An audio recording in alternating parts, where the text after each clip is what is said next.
Hello, I'm Lisa Sutz, Manager of Assessment and Friendly Visiting at DOROT. Hello, I'm Jackie Pycon, and I am a social work supervisor at DOROT. Lisa and I have been administering the Friendly Visiting Program at DOROT for many years, and we're really excited to share these videos with you. We really are.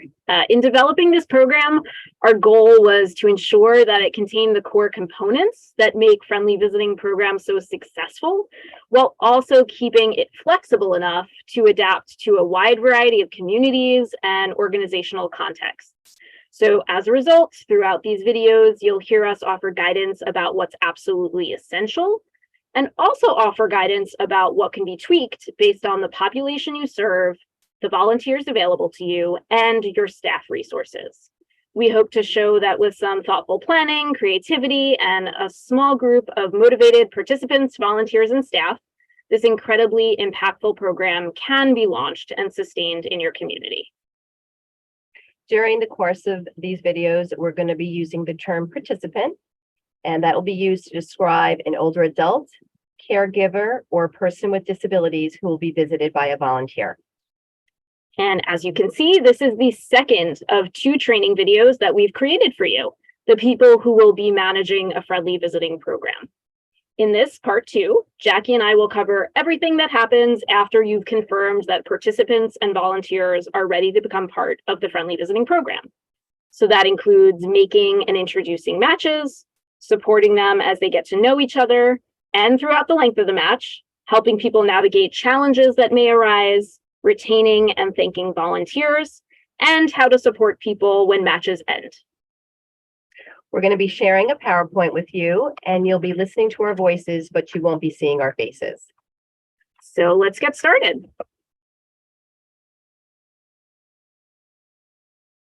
This program model was created for the New York State Office for the Aging via a partnership between DOROT and the Association on Aging in New York. DOROT is a nonprofit organization serving older adults in Manhattan and Westchester. Our mission is to reduce social isolation and to foster intergenerational connections. That's actually why we're called DOROT, which means generations in Hebrew. We offer a diverse catalog of programming at our office, in clients' homes, in the neighborhoods we serve, over the phone, and increasingly online.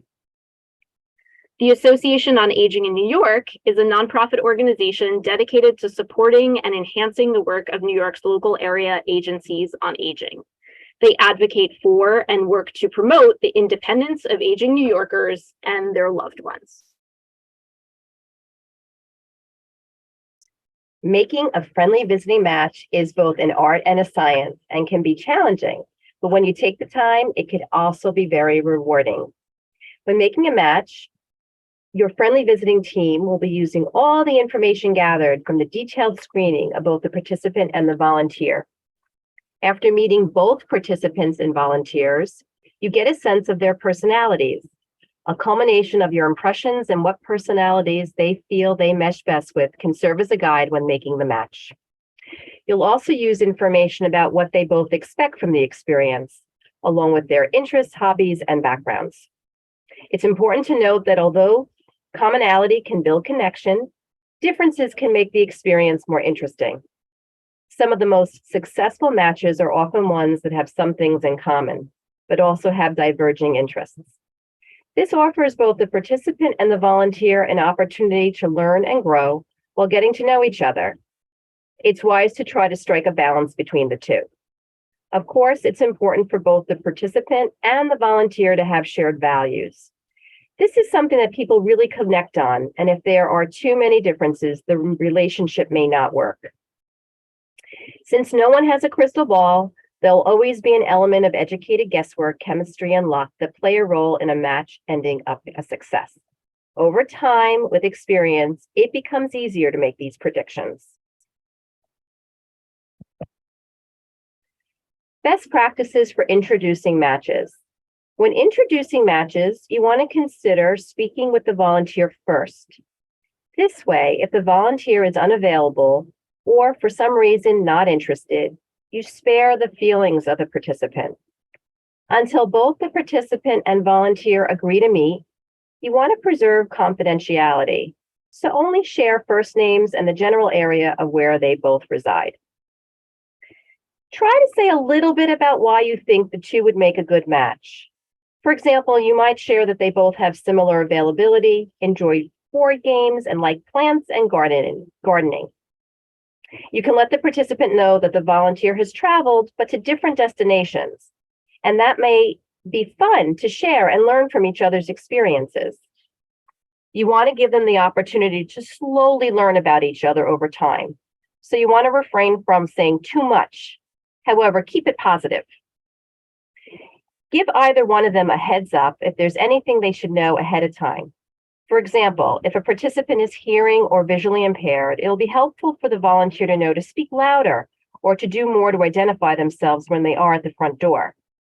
This would be a good time to let the volunteer know that they will not need to help the participant because of these challenges, but to just be mindful for communication purposes. Although you want to be enthusiastic about the two meeting each other, you want to avoid either one to feel too much pressure that the match has to work. You can let them know that you look forward to hearing how their first visit goes and that you want them to make their own honest assessments. Allow them the opportunity to ask you appropriate questions. This may include some guidance on what to say when they speak to each other over the phone to schedule their first visit. This is a good time to remind the volunteer about the scope of their role as a friendly visitor and the boundaries as well. You can review that the program is for socialization and not to do household chores or errands. It's also important to remind them not to get involved with any medical, financial, legal, or family matters. Remind both the participant and the volunteer that their program manager is there to provide ongoing support. Make them feel comfortable with their program manager.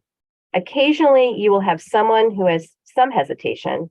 Offer them a time frame for when they need to get back to you. Validate and try to understand what's at the root of their hesitation.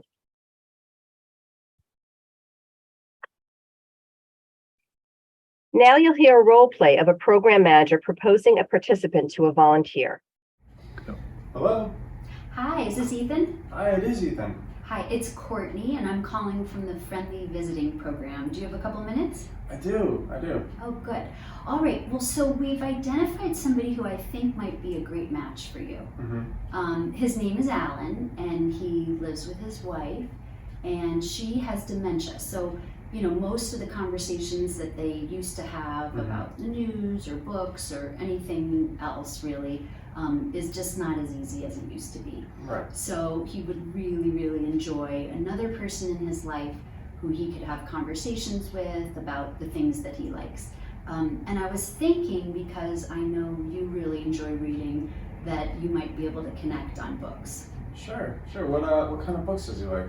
So he likes mysteries and apparently crime novels. Oh wow, mysteries are really my favorite. Awesome, that's fantastic. So glad to hear that. And he also lives, I think, pretty near you, the Upper West Side in the 90s. Okay. And remind me again what your availability is. So I think Wednesdays and Fridays in the afternoons would work best for me. That's great. If he's available. That's great. Yep. Yeah, that totally matches up with his schedule. Okay, perfect.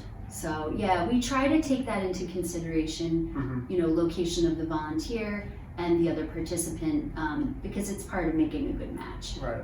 And am I ever gonna be able to meet him in person? Yes, yeah, that's what it's all about. So Okay. a face-to-face meeting, usually you'll go and meet him at home. Okay. But I know he likes to get out. Would you be open to meeting him like at a coffee shop near his apartment? Yeah, sure. That sounds great actually. That's great. Oh, that's great. All right, so the next thing is I just have to call Alan, let him know a little bit about you, and then if all sounds good, I'll get back to you, and I'll email you with all of his contact information so you have it. Okay, that sounds great to me. Okay. All right, well, I'll be in touch. Okay, thank you, Okay. Courtney. Thank you so much. Yep. All right, bye. Bye. So now you have a pair that has finally met each other, and it's time to check in. They let you know when their first visit would be, and you're calling them shortly thereafter to find out how things went. So this first 4 to 6 week period, we really consider a pending period. It's a trial period for both people to get a sense of whether this might be the right match and to just start to establish the foundation for their friendship. So as the program manager, again, it will be essential that you call both the participant and the volunteer after that first visit, ideally within a couple of days after the first visit, to check in and find out how things went. And then you will call again in another 2 to 3 weeks to find out how the subsequent visits have gone. At this point, you should get a really good sense, after they've had several visits together, about whether or not this is going to be the right fit, right? It's often not clear after the first visit. Sometimes it will be very clear if it's absolutely not the right fit. That doesn't happen so often. It's more common that there might be a degree of ambivalence or a lack of clarity. Sometimes it's because people have unrealistic expectations that they're going to meet each other for the first time, and the stars are going to align, and it's going to be this magical experience. And while that certainly can happen, it doesn't need to happen that way in order for this to be the beginning of a really wonderful and beautiful friendship. So part of your role as the program manager is to set reasonable expectations and to normalize the fact that things can start slowly, and that's wonderful. So on that first call, you just want to ask how it went. What did you do together? What did you talk about? Did you have fun together? Did you enjoy spending the time with this person? You might want to ask them a little bit about their expectations if this was different than what they had going into it. It's usually pretty clear if people had enough of a good time that they want to see each other again, although sometimes people might be a little reluctant, feel a little nervous about saying that to you. So some people might need a little bit of gentle prodding in order to tell you. But really, in that first call to check in, what you really want to make sure is that both people felt comfortable and that there was something that was interesting, intriguing, that they're interested in knowing more about the person. That's really all they need to go ahead and proceed with a second visit. It's certainly appropriate to end things after a single visit if anyone felt uncomfortable, if it became very clear to them that this was just not the right dynamic. But it's a good idea, if there's anything short of that, to really encourage them to give it a second shot. I think we all know that first impressions are tough. Sometimes people feel really nervous walking into this very different situation. And so as long as there's sort of a seed of goodwill and good interest, it really does make sense to encourage them to give it another shot and see where that leads. Now, if it's not working, don't push. It's okay to end things. You just want to have a very clear sense of why it's not the right match, and that will give you the information moving forward about what to do differently. Let's say that the participant had told you that they really wanted someone who, was going to talk to them about current events. And this volunteer that you sent was very interested in talking about current events. And the participant realized, actually, I realize I find this very stressful. I thought that's what I wanted before I entered into this experience. But now I realize I'm actually hoping for something that's a little bit more of an escape. And so maybe this actually isn't the right volunteer for me, if that's important to him, that he wants to talk about current events. If he's flexible about that, maybe we could give it another shot. So there's a lot of wiggle room and a lot of nuance here. So again, don't put too much pressure on the pair to have it all figured out. Remind them that that's the point of this initial or pending period. No need to make any decisions right away, and that you'll call them back in another few weeks to check in how things are going. And if anything comes up before then that they want to talk to you about, that you're there for them to serve as a resource. But after that 4 to 6 weeks into the match, most pairs will be ready to tell you that they're ready to move forward. And that's a great time to what we call formalize the match. Now, nothing really changes except the frequency with which you'll be checking in with the pair. So once they're in a formalized match, then it's imperative that you check in with them quarterly or as needed. So if something comes up, obviously, if a participant tells you something concerning about a volunteer, or there's something that requires follow-up, absolutely. But just sort of standard check-ins to find out how things are going should be done on a quarterly basis with both the participant and the volunteer. It's essential because it keeps you part of the process, keeps you informed about how things are going, and also makes it possible to catch any challenges that are arising before they get too serious.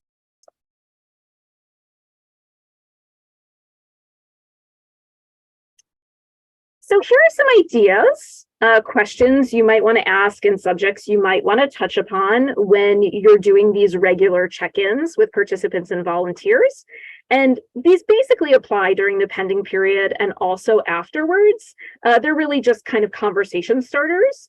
So the first is the most basic, right? Are they having fun? Do they enjoy these visits? Remember, the heart of the Friendly Visiting Program is that this is mutually rewarding, reciprocal, and beneficial. So if you're checking in periodically with the participant or the volunteer and you hear kind of a hesitation, they say things like, you know, I really feel responsible. I've noticed that I've started to count down the days before this visit, but not in the way that I used to, where I used to be so excited and now I feel this nervousness, or even hopefully not this, the dread word, but you want to really pay attention to those things and to do some exploring with this person. You know, what's changed? They used to enjoy this. Is it something in their life? Is it something in the dynamic of the relationship?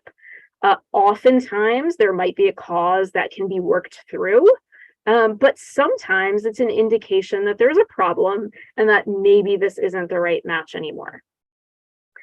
You can get conversations started by asking them about their expectations, how this has differed. You know, sometimes people go into the experience thinking that they're going to, you know, learn so much from someone, and then they're surprised. I don't know if that's exactly the dynamic that we have. I don't know that I'm learning so much, but I'm having a great time, or the other way around. And there can be real joy and interest in talking that through with someone. That can be with either the volunteer or the participants. I can think of participants who have told me, you know, I really thought that I was going to learn something from the volunteer. They were going to tell me about, you know, younger people and pop culture and all those kind of things. And what has surprised me is that I've been able to be, you know, some form of a mentor and a teacher to them.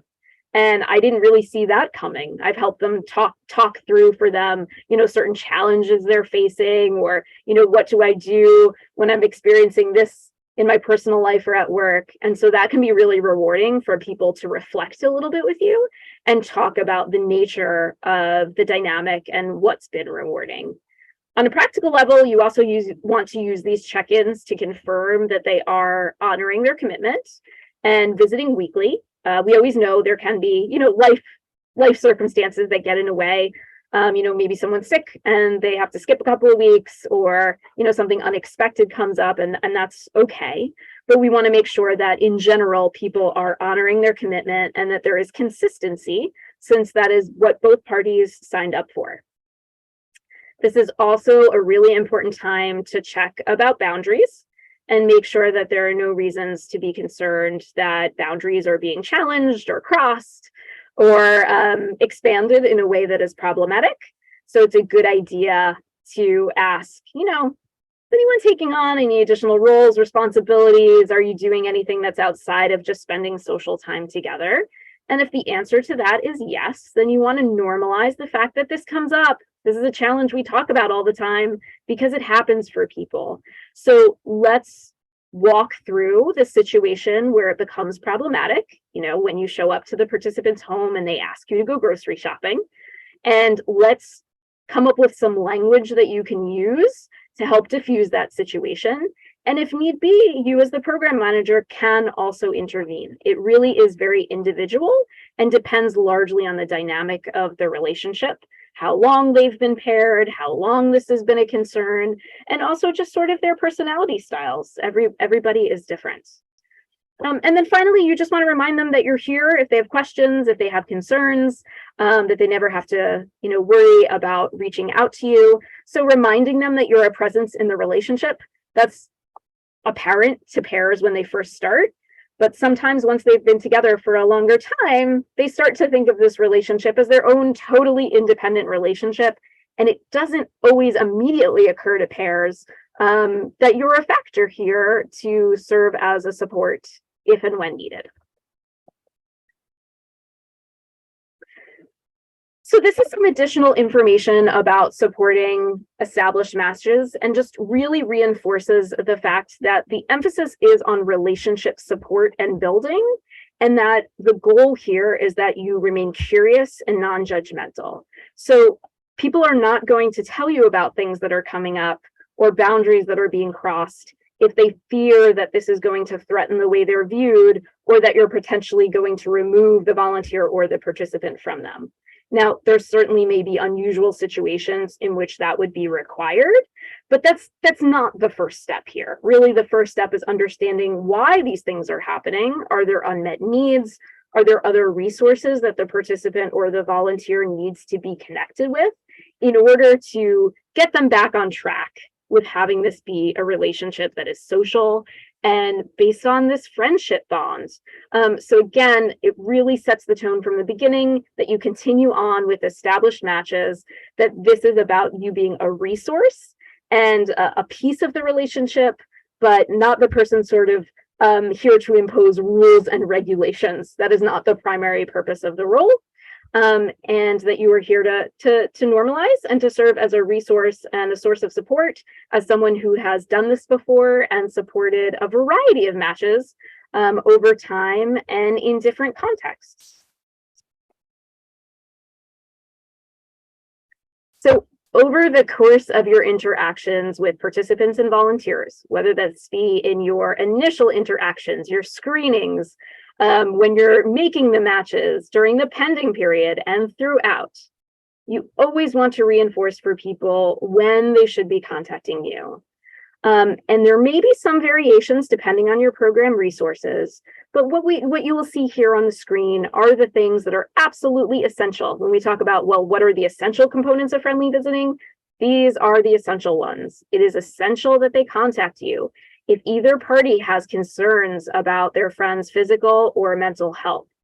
If they're noticing really significant changes in their behavior, cognition, or speech, that's really something important for you to know about. It may be an indicator of something going on medically or something else really serious. It could also be that it's nothing serious and it's the perception of the volunteer or the participant, and that's part of the lens that you will apply. So it doesn't necessarily mean that everything that comes to you requires action.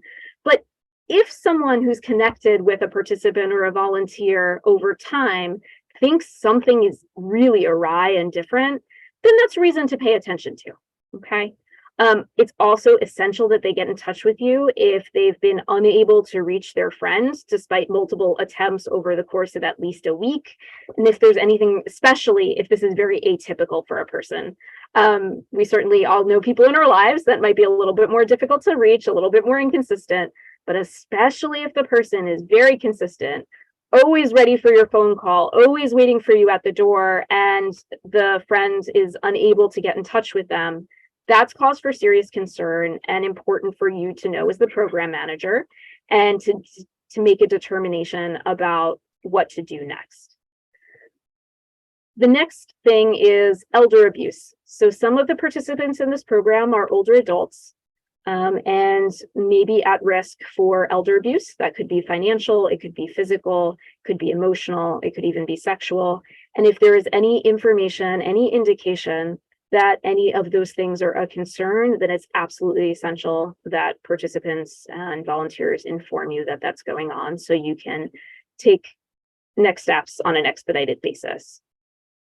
Finally, again, medical emergencies. In the highly unlikely event that there's a medical emergency, a cardiac event, a stroke, anything of that nature, something that requires immediate acute medical attention, you want to remind participants and volunteers that they should not hesitate to call 911, much as they would even if it was a stranger, and that this is an essential part of making sure that they remain safe. Hopefully, most of your matches will go smoothly most of the time. However, like all relationships, friendly visiting relationships take time, work, and sometimes some guidance. There may be some issues that arise, and you and your team may need to do some troubleshooting. And maybe it's not actually troubleshooting, maybe sometimes it's just listening and helping either a volunteer or participant just figure something out. So I have a participant and a volunteer that have been in a match for probably 10 years at this point, and they care a lot about each other and have become actually very close friends.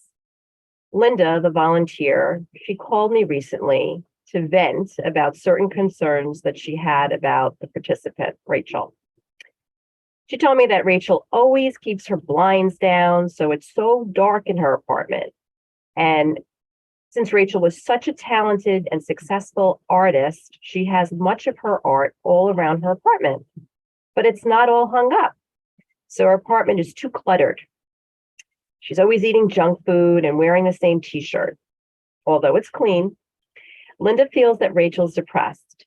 And if she would just open the blinds, clean things up, and eat better, she would feel better. I listen to what Linda has to say, and I thank her for being such a caring, friendly visitor. And I tell her that I can understand how she feels these things may help Rachel feel better, but we need to understand more about Rachel's choices before making any assumptions. I then called Rachel, and she was doing okay. She was telling me how her eye condition makes it hard to keep the shades open, and that she was working on donating some of her art, but it's been hard to let it go. I then called back Linda and told her that Rachel seems okay. She isn't unsafe, and she's 99 years old. I also, even though Linda knows, I reminded her of Rachel's eye condition and that we need to allow Rachel to make her own choices, even if we don't agree with them. And even if we think there is a way for her to feel better, we have to let her decide what that means for her. You will see on this slide, there are some suggestions for navigating these situations. Listen to both sides of a story. Remind each person that relationships sometimes hit bumps in the road. Help them to determine if the issue is with an individual or with the dynamic of the relationship. Encourage them to have open and honest communication and explore what they have said or done so far to remedy the situation. Lisa, do you have any examples? Yeah, I was just thinking about a client, a participant who I talked to yesterday, and he was feeling very self-conscious.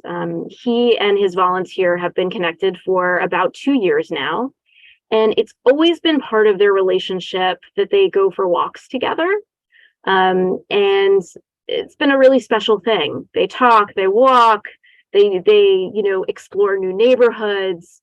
So he's prompted a lot of good conversation and been very comforting for both of them. But what he explained to me is that, over the past few months especially, he's noticed that it's become really difficult for him. He doesn't have the stamina that he once did. He's dealing with some medical challenges. And he's actually started to feel nervous before his volunteer friend comes over, because he knows that it means they're going to go for walks together. And he gets so exhausted that he can't even enjoy it anymore and think about what they're talking about. He finds himself feeling distracted, and he's really struggling about how to talk about this. And it really tugged at my heartstrings and really exposed just the complications with this, right? Because this has been a big part of how they've interacted. And even though he knows logically that it's not going to lead to his worst fear, which when I asked him, what was his fear? What did he worry about if he told his friend, that it's become difficult, or at least as difficult right now, for them to go walking together? And could they instead visit inside? So, his fear is that his friend isn't going to want to come anymore, that's not going to be enough for him, that's going to be boring, and that he's going to lose him. And I think just talking it through, once he started saying that out loud, he actually realized, okay, that makes no sense, right? Like, I know our friendship is deeper than that, but those are the kinds of challenges that come up in this kind of unusual context. And that is one of the reasons why you are such an important piece of the puzzle as the program manager, to be the listening ear to help raise some questions and also point things out. So one of the things I also did, once this participant started to have the realization, oh wait, this is ridiculous, right? I can tell him he's not going to stop coming. I can also offer some support and say to him, I said, I know John, the name of the volunteer. I know John actually just recently was telling me about a day when you didn't go out because the weather was terrible, and how you couldn't stop laughing the whole time, and how wonderful that was. So to help inspire confidence, to remind them of the depth of the connection, your presence and your participation in this relationship can really make all the difference.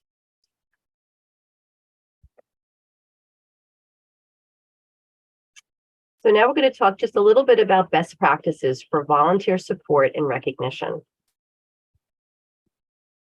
It's very, very important to recognize your volunteers for all the time and energy that they've devoted to your friendly visiting program.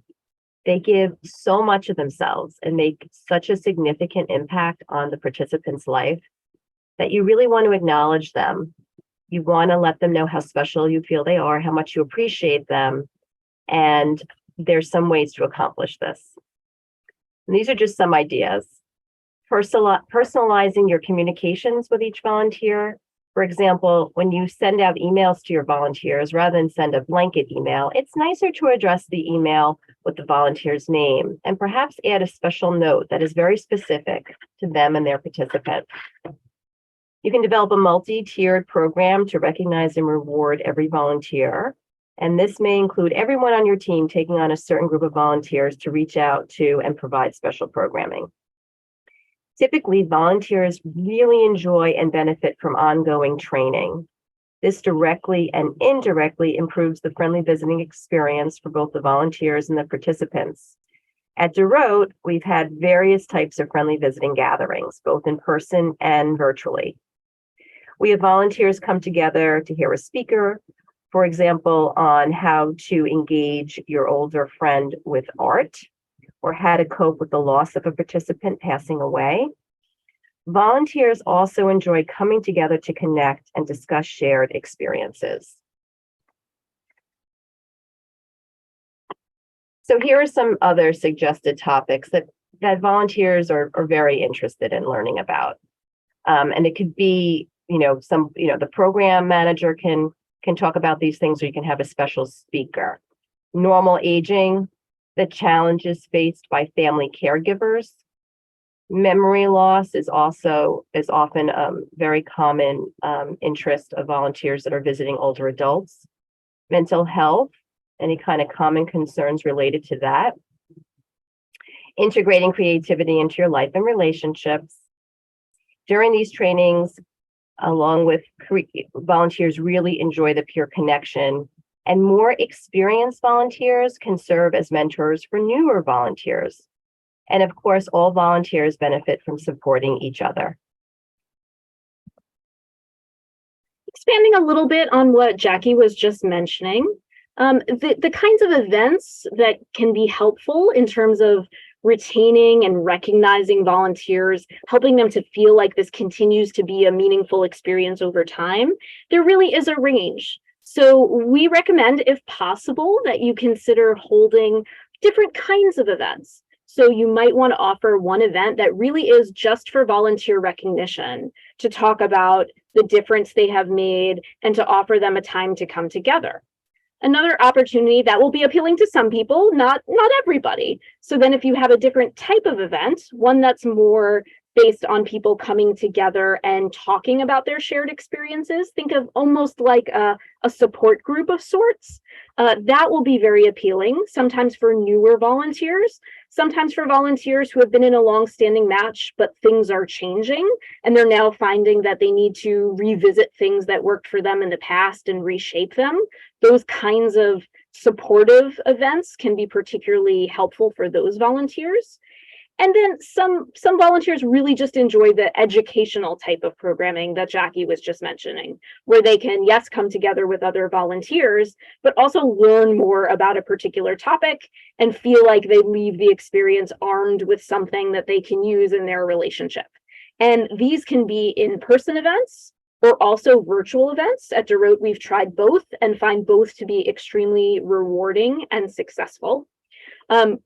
When you do hold these events, we do strongly recommend that you do some simple surveys so that you can get more information about what people are enjoying, if there's anything different that they would like to have. Sometimes it can be hard to read the room that way, and so doing surveys can be a simple and yet very effective way to find out what's going well, what people want more of, and what people want less of. So the option to create some sort of mentorship program that Jackie mentioned can be done very formally, or even can be done a little bit more informally. So you can have an event, if you want to pair this with the prior idea, where you organize a group of veteran volunteers and put them in a discussion group with a similar sized group of very new volunteers to talk, share questions, offer answers and experiences. That can be a really great way for people to share and impart knowledge.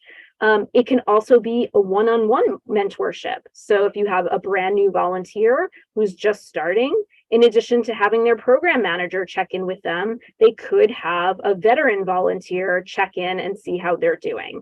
Now, this does not replace the need for the program manager in any way. It serves a different and equally supportive purpose. So depending on the needs, the resources, the experience level of your volunteers, this may or may not be something you want to start with, or might be something that is useful as your program grows. Another really important and helpful way to retain volunteers and to say thank you is milestone markers. So at DOROT, what we do is we acknowledge match anniversaries.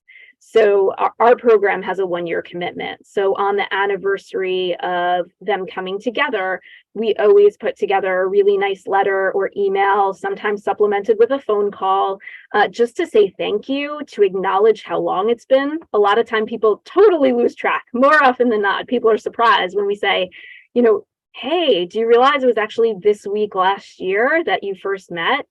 And it's a really beautiful way for people to reminisce and for us to acknowledge the way that this volunteer has contributed to the life of the participant and really gone above and beyond. You may also find that volunteers appreciate some recognition on their birthday. Birthdays can be complicated for some people. Some people love birthdays. Some people prefer to pretend birthdays don't exist. So that might need to be customized and tweaked based on the individual. But that's consistent with everything we're saying here, that this really is about getting to know the individual volunteers, but also implementing some standard practices. So things like the milestone recognition would be across the board for every volunteer, and other things like birthday recognition could be customized based on the individual and what they like. The final point here is really just about soliciting advice and really being proactive about that. So this goes kind of hand in hand with the recommendation that you do surveys to ask people what they liked, what they didn't like in terms of events. So you want to periodically ask volunteers what's going well in terms of their experience with the program, the organization of the program, and even with their experience with you as the program manager. They will be the boots on the ground, and it's really important to get feedback from them about what's working and what might be different. For example, they may want to have some, guide sheets, some written guidelines for certain things and have that available to them as a resource. Who knows, every volunteer pool is different, but you're not going to know if you don't ask. And it can't just be that you ask at the very beginning when they don't have as much information or experience. So it's important to circle back, show that you continue to care, that you honor their experience and their wisdom that they have as the people who are showing up week in and week out for their participant friend. So here you'll find just a few more ideas in terms of recognition. Again, everybody feels recognized and honored through different things. So it's a good idea to really sprinkle these different types of recognition throughout your practices. For some people, just a verbal thank you will be extremely meaningful. Other people really love the idea of getting something in writing, or even something a little more formal like a certificate or a written thank you note from the head of your organization talking about how meaningful what they're doing is. If you have an organizational website or a newsletter of some kind, you might consider profiling like the volunteer of the month or the volunteer of the quarter, and talking about, the wonderful ways in which they're contributing to the life of their participant friend, without, of course, sharing the information about the participant friend if they don't want that information to be shared. And depending again on your resources, it might be possible and appropriate to offer some very modest gifts to recognize volunteers. At DOROT, we've done things like personalized notebooks, a book that is special, maybe even photo frames that can be personalized with pictures of the participant with their volunteer. There's so many different ways to do this, and what will work for you will be different. But again, small, modest gifts that are really about the sentiment and the appreciation can be very meaningful for people. So let's talk a little bit about when matches end. So unfortunately, inevitably, and sometimes fortunately, matches do end. This is not a failure, but a necessary component of the program. So how to approach the end of matches really depends where they are in the lifespan of the match. So if very early on in that pending period, so in that first, 4-ish visits, it becomes clear that this match is not working either for both parties or one party, then the focus really is on ending it as quickly and as kindly as possible. In this early part of the match, our experience is that it is really not helpful for the participant or the volunteer to end the match themselves. It can lead to a lot of discomfort, awkwardness, and even some harsh feelings. So we do recommend that you end the match as the program manager, and do your best, if appropriate, to rematch both parties. Sometimes the reason the match ended will be that one party is actually no longer interested or appropriate to be in another match. So in that case, you would just rematch the appropriate party after, again, having a conversation about, well, what were the takeaways from the experience? What did you learn?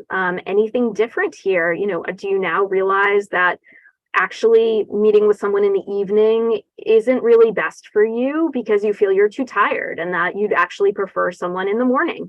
And so there might be a different pool of people that we can look for. So it really is very personalized, but if it happens at this early stage, it really is best that you handle it and be as clear, but also as sensitive as possible. If it was just that the personalities didn't match, then that's no failure of anyone. This is how we learn, and that will give you more information moving forward. It's very different if a match needs to end and it's a long-standing match. Now, there could be a myriad of reasons why this needs to end. It could be that something has changed and one party or another is no longer enjoying it the way that they did, and that's perfectly okay and acceptable. But more often what tends to happen, because once matches get past the pending period, they tend to be in long-standing established relationships that are meaningful, and they're less likely to end things. But basically what you want to do is invite and encourage them to tell each other, sometimes with a little coaching and guidance about how to do that in a kind and supportive way.